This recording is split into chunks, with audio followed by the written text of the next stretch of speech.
Bismillahirrahmanirrahim. Assalamualaikum warahmatullahi wabarakatuh.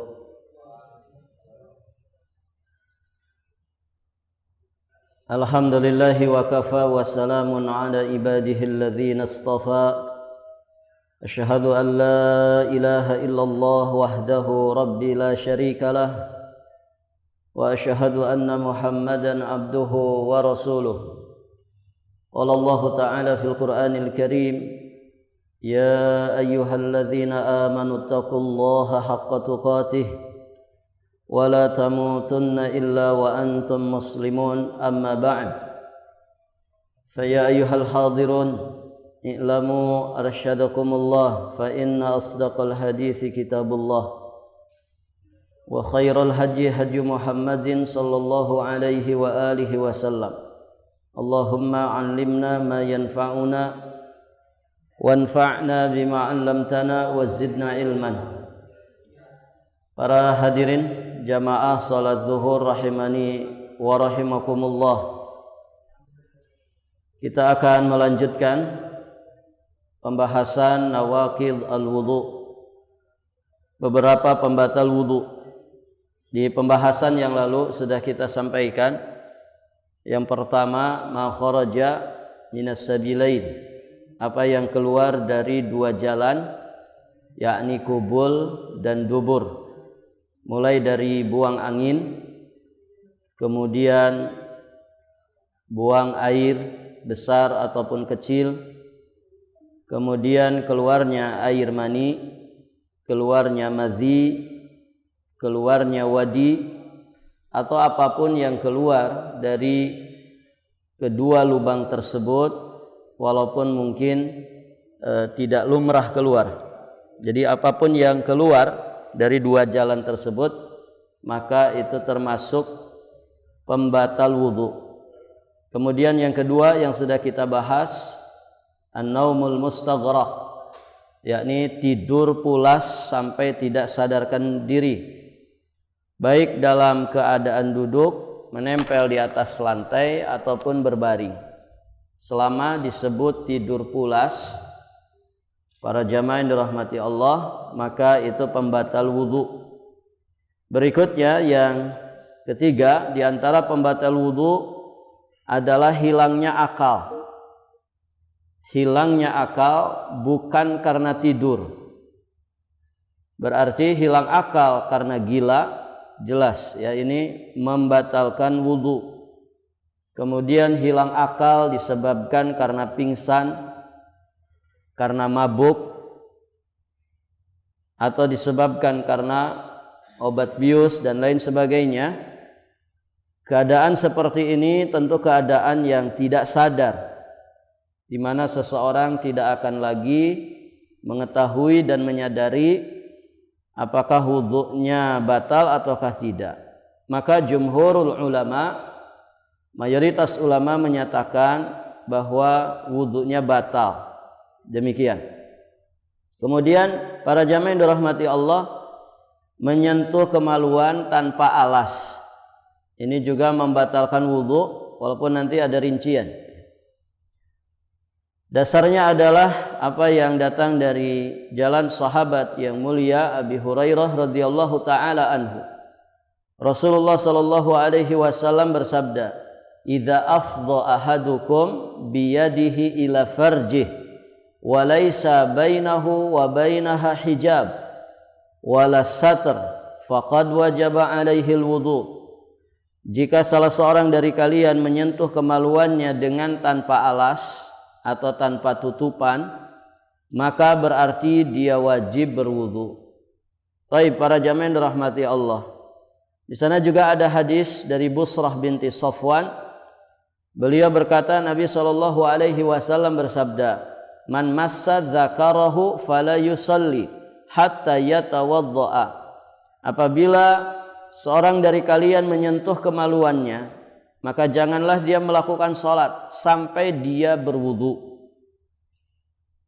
Para jamaah yang dirahmati Allah, hadis ini disahihkan oleh Imam Ahmad, oleh Imam Ibnu Ma'in, dan juga hadis ini disahihkan oleh imam-imam ahlul hadis yang lainnya.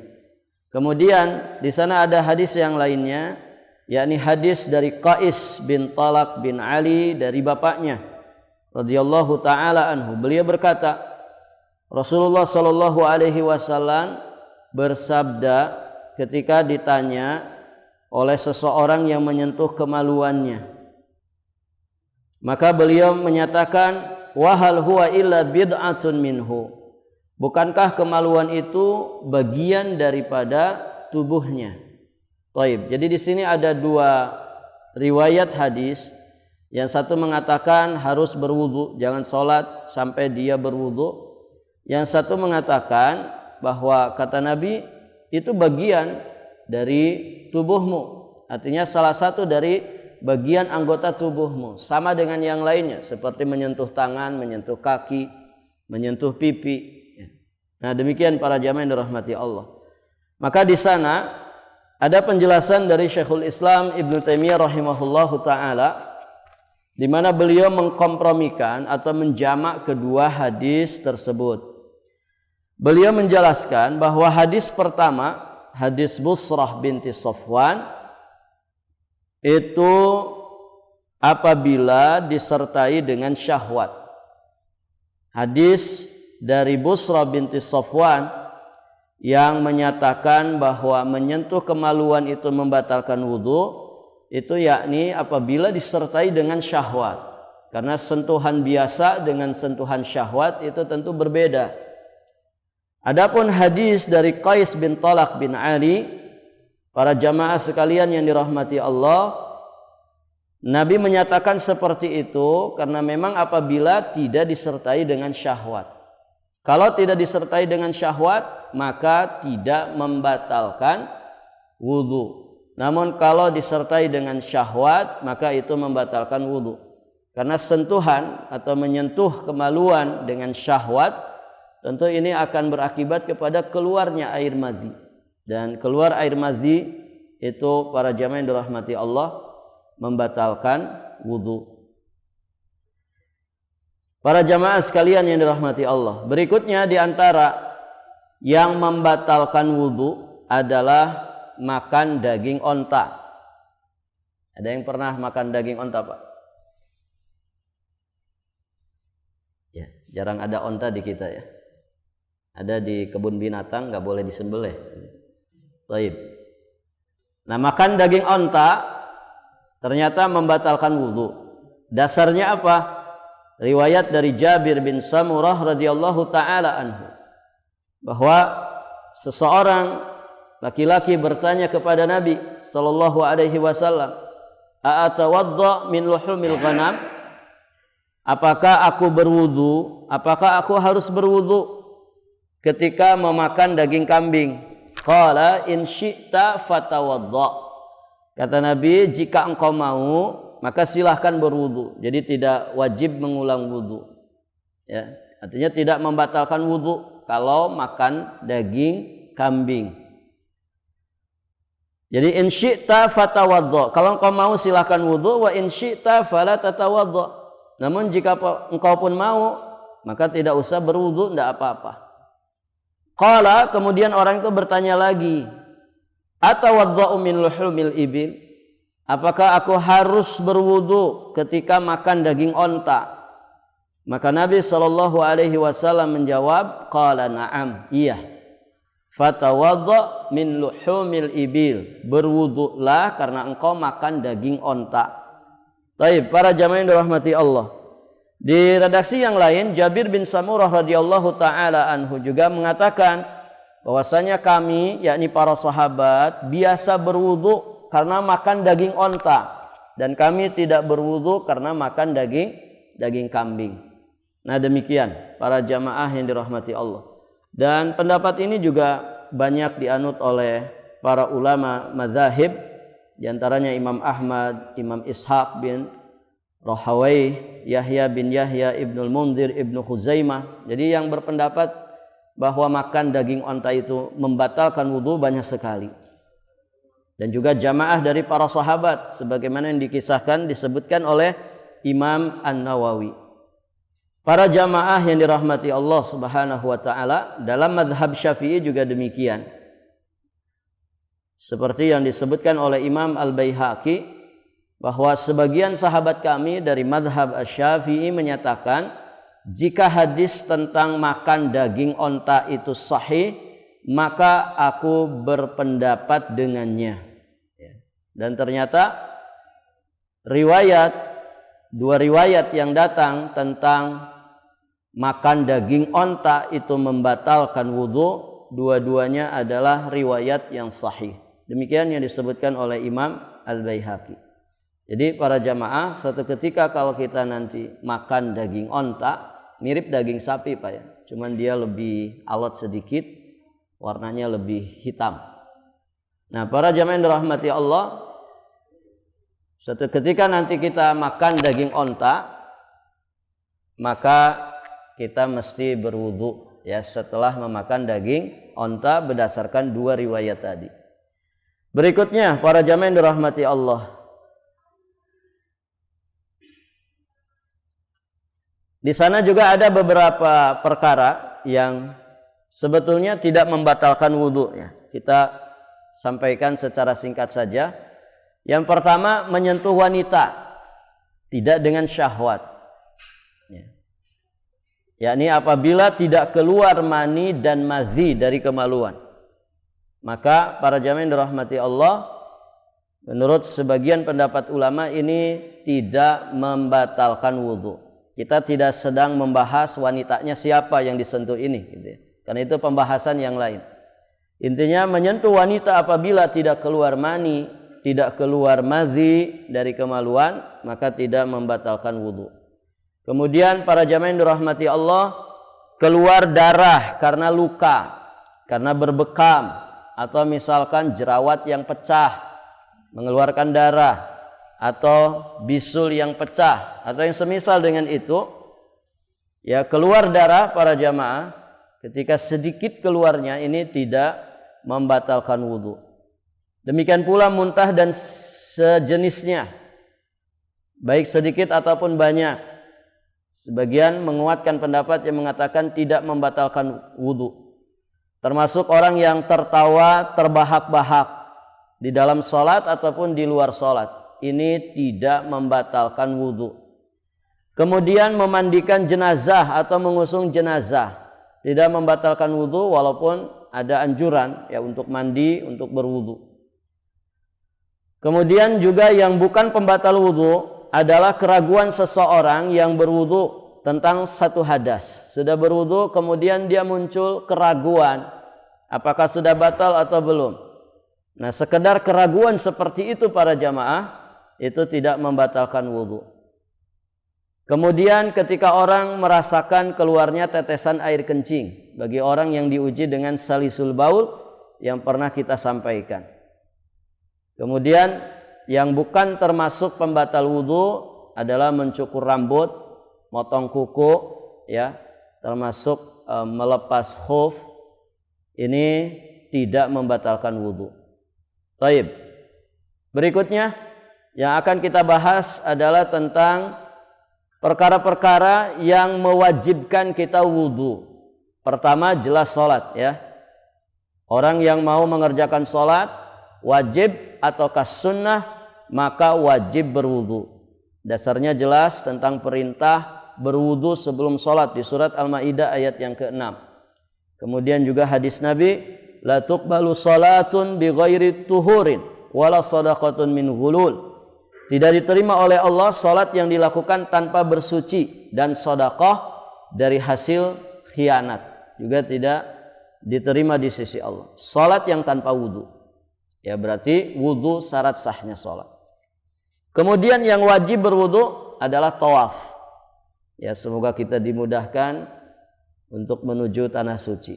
Mudah-mudahan jamaah di sini kita semua dianugerahi rezeki untuk bisa umroh Ramadan ya. Syukur-syukur bisa berhaji. Amin Allahumma ya rabbal alamin. Baik para jamaah, kalau kita tawaf di Baitillahil Haram maka wajib berwudu. Kata Nabi SAW, at-tawafu bil bait salatun. Tawaf di Baitillahil Haram itu adalah salat.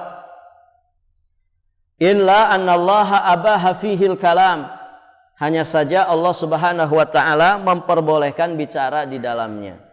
Jadi tawaf seperti salat, maka berarti dia wajib berwudu terlebih dahulu. Berikutnya, itu dua ya, yang mewajibkan kita wudu hanya dua ini saja. Salat wajib atau yang sunnah, kemudian tawaf di Baitillahil Haram. Pembahasan berikutnya, perkara-perkara yang disunnahkan untuk berwudu.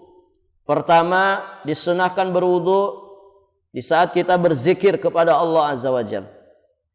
Berdasarkan hadis Muhajir bin Kunfud, bahwasanya beliau mengucapkan salam kepada Nabi SAW yang sedang berwudu. Beliau tidak menjawab salamnya sampai beliau menyelesaikan wudunya. Setelah itu beliau baru menjawab dan beliau berkata, innahu lam yamna'ni an arudda alaika illa anni karihtu an azkurallaha illa ala taharatin. Sesungguhnya tidak ada yang menghalangi diriku untuk menjawab salammu. Hanya saja aku tidak menyukai menyebut nama Allah kecuali dalam keadaan suci. Jadi mengucapkan salam kemudian menjawab salam, ini bagian dari zikir, ya, bagian daripada zikir yang tentunya berpahala di sisi Allah. Nabi tidak menjawab salam dari sahabatnya kecuali setelah beliau menyelesaikan wudu. Selesai wudu baru dijawab, kemudian menyatakan bahwa tidak ada yang menghalangiku untuk menjawab salammu. Menunjukkan bahwa jawab salam itu wajib. Menjawab salam saudara kita itu wajib. Tidak ada yang menghalangi diriku dari menjawab salammu, melainkan karena aku tidak suka ketika disebut asma Allah, aku dalam keadaan belum punya wudu. Baik, para jamaah yang dirahmati Allah. Namun ini bukan berarti menjadi kewajiban atau keharusan. Begitu ya. Ada orang menyampaikan salam, gitu ya. Kemudian kita bilang, aduh saya nggak punya wudu. Maaf ya, nggak dibalas dulu, nanti nunggu zuhur. Ya, tidak juga begitu. Artinya bukan satu kewajiban, bukan satu keharusan, namun afdaliyah, afdalnya, lebih utamanya, ya kita itu menyebut asma Allah, berzikir, mengucapkan kalimat-kalimat yang di dalamnya mengandung zikir dalam keadaan berwudu.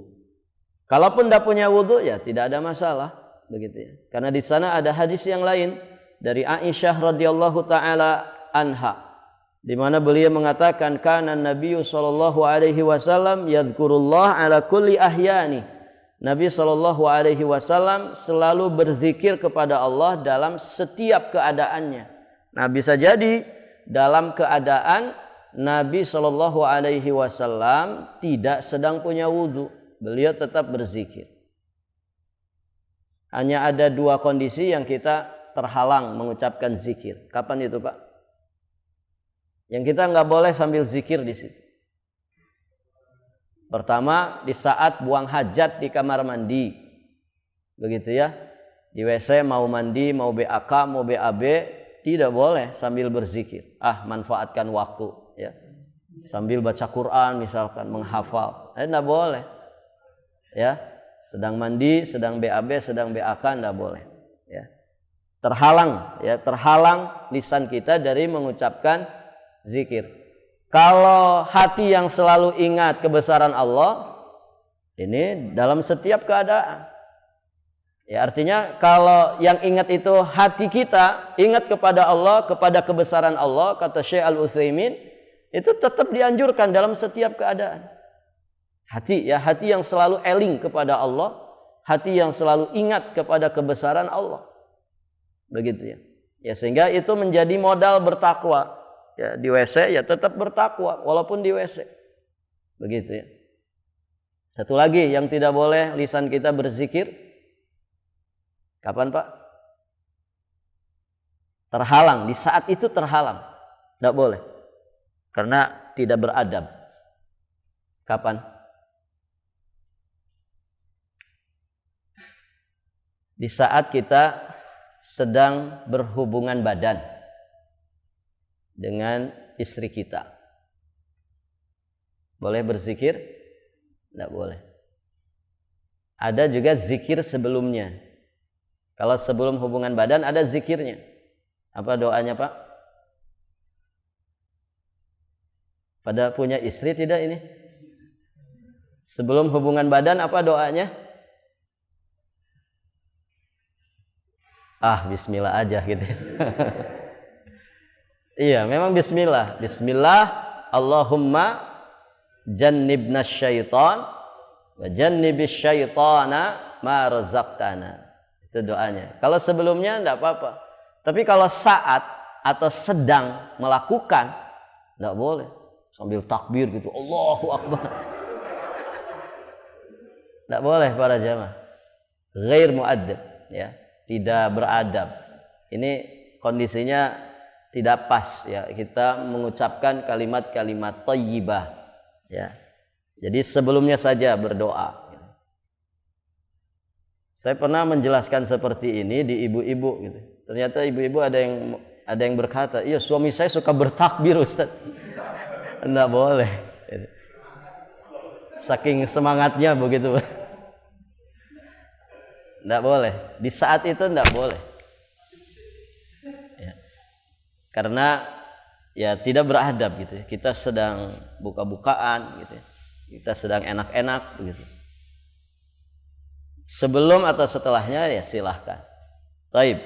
Itu saja ya yang menghalangi lisan kita untuk berzikir kepada Allah Subhanahu wa taala. Adapun hati yang selalu ingat tentang kebesaran Allah ini dalam setiap keadaan. Tetap ya hati ini harus selalu terikat dengan Allah Azza wa Jalla, dan itulah ketakwaan. Itu yang disebut ittaqillah haitsuma kunta. Bertakwalah engkau kepada Allah dimanapun, kapanpun, dalam kondisi apapun engkau berada. Taib. Para jamaah sekalian yang dirahmati Allah, berikutnya kita disunnahkan berwudu setiap kali mau sholat. Walaupun kita tidak batal. Bapak habis maghrib tidak keluar dari masjid, ya, masih dalam kondisi punya wudu, datang waktu sholat isya, boleh tidak kita nggak wudu lagi? Boleh, karena belum batal. Namun sunnahnya ya kita mengulang wudu kita. Jadi memperbaharui wudu itu hukumnya sunnah. Setiap kali mau sholat kita berwudu, ya, dalam kondisi wudu kita belum batal, itu hukumnya sunnah. Kalau sudah batal ya hukumnya wajib berwudu sebelum sholat. Taib. Dasarnya adalah hadis Buraidah radhiyallahu taala anhu. Beliau berkata, Rasulullah Shallallahu alaihi wasallam berwudu setiap kali hendak sholat.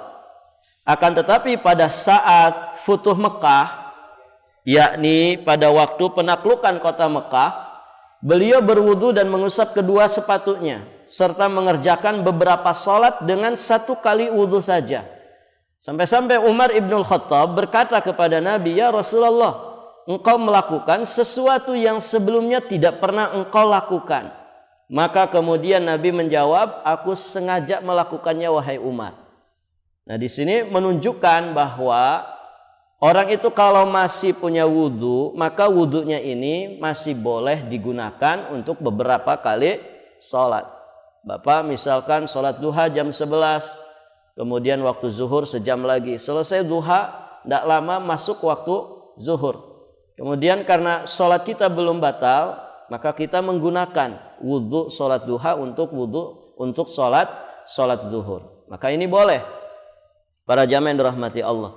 Namun berwudu lagi, nah itu adalah apa yang sesungguhnya biasa dikerjakan oleh Rasulullah Shallallahu alaihi wasallam. Kemudian yang ketiga, di antara perkara yang menjadikan kita sunnah untuk berwudu adalah berwudu setiap kali batal. Kapanpun batal wudu kita, maka berwudu kembali. Nah, ini disunnahkan. Jadi tidak mesti mau sholat saja. Kapan wudu kita batal, maka berwudu lagi. Ini sunnah hukumnya. Riwayatnya dari Bilal bin Rabah radhiyallahu taala anhu bahwa Nabi Shallallahu alaihi wasallam suatu ketika pernah menyampaikan kepada Bilal bin Rabah bahwa beliau mendengar suara terompahnya Bilal di hadapan beliau di surga. Maka Nabi bertanya, dengan amalan apakah engkau mendahuluiku kepadanya? Maka Bilal kemudian menjawab, ya Rasulullah, tidaklah aku mengumandangkan azan, melainkan aku sholat 2 rakaat setelahnya. Dan tidaklah aku terkena hadas, melainkan aku selalu berwudu setelahnya. Maka mendengar hal itu Nabi Shallallahu Alaihi Wasallam kemudian menyatakan, karena itulah engkau masuk ke surga. Ini fadilah para jamaah, ya, fadilah berwudu setiap kali kita batal wudunya. Ya, di satu redaksi disebutkan Bilal bin Rabah itu selalu memperbagus wudunya, baik dikala sedang nyaman berwudu atau di saat kondisi kita kurang nyaman berwudu. Ya, seperti sedang sakit tentu kondisi kurang nyaman, atau cuaca sangat ekstrim, sangat dingin sekali. Di sebagian daerah para jamaah kalau musim dingin luar biasa gitu ya. Jadi pegang airnya itu kayak nusuk-nusuk tulang kita gitu. Nah, dalam kondisi-kondisi makarih seperti itu, Bilal bin Rabah tetap menyempurnakan wudunya. Kemudian beliau selalu sholat 2 rakaat selesai wudu. Barakallahu fikum. Maka dari sini ya kita bisa mengambil faidah bahwa disunnahkan berwudu setiap kali batal wudunya. Dan tentu kondisi ini lebih baik ya, kondisi ini lebih baik yakni mendawamkan wudu. Jadi kita selalu suci dari hadas. Barakallahu fikum. Dan tentu ini juga akan sangat baik sekali untuk kita mendapatkan kondisi yang terbaik di saat kita didatangi oleh malakatul maut. Ya, kita dalam kondisi suci dari hadas. Barakallahu fikum. Sampai di sini dulu pelajaran kita. Insyaallah taala di kesempatan berikutnya akan kita lanjutkan perkara-perkara yang kita disunnahkan untuk berwudu di dalamnya. Taib. Barakallahu fikum. Kita cukupkan. Subhanakallahumma bihamdik asyhadu an la ilaha illa anta astaghfiruka wa atubu ilaik. Assalamualaikum warahmatullahi wabarakatuh.